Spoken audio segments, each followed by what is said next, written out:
Donald Trump shaking hands. মার্কিন president Donald Trump ভারতীয় প্রধানমন্ত্রী নরেন্দ্র মোদীকে আগামী সপ্তাহে হোয়াইট হাউসে বৈঠকের জন্য আমন্ত্রণ জানিয়েছেন। হোয়াইট হাউসের এক কর্মকর্তা এই তথ্য নিশ্চিত করেছেন।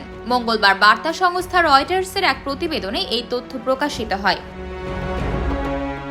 প্রতিবেদনে বলা হয়, গত 27 জানুয়ারি ট্রাম্প মোদির সাথে ফোন আলাপ করেন। তখন দুই নেতা অভিবাসন নিয়ে আলোচনা করেন এবং ট্রাম্প ভারতকে আরও বেশি মার্কিন প্রতিরক্ষা সরঞ্জাম কেনার উপর জোর দেন ও বাণিজ্য ভারসাম্য আনার প্রয়োজনীয়তা উল্লেখ করেন।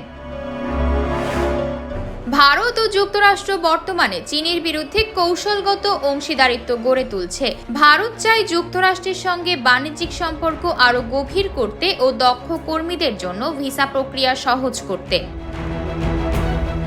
এছাড়া মার্কিন পণ্যের উপর ভারতের উচ্চ শুল্ক আরোপের কথা উল্লেখ করে ট্রাম্প অতীতে যে শুল্ক আরোপের হুমকি দিয়েছিলেন তা স্থগিত করারও ইঙ্গিত দিয়েছেন।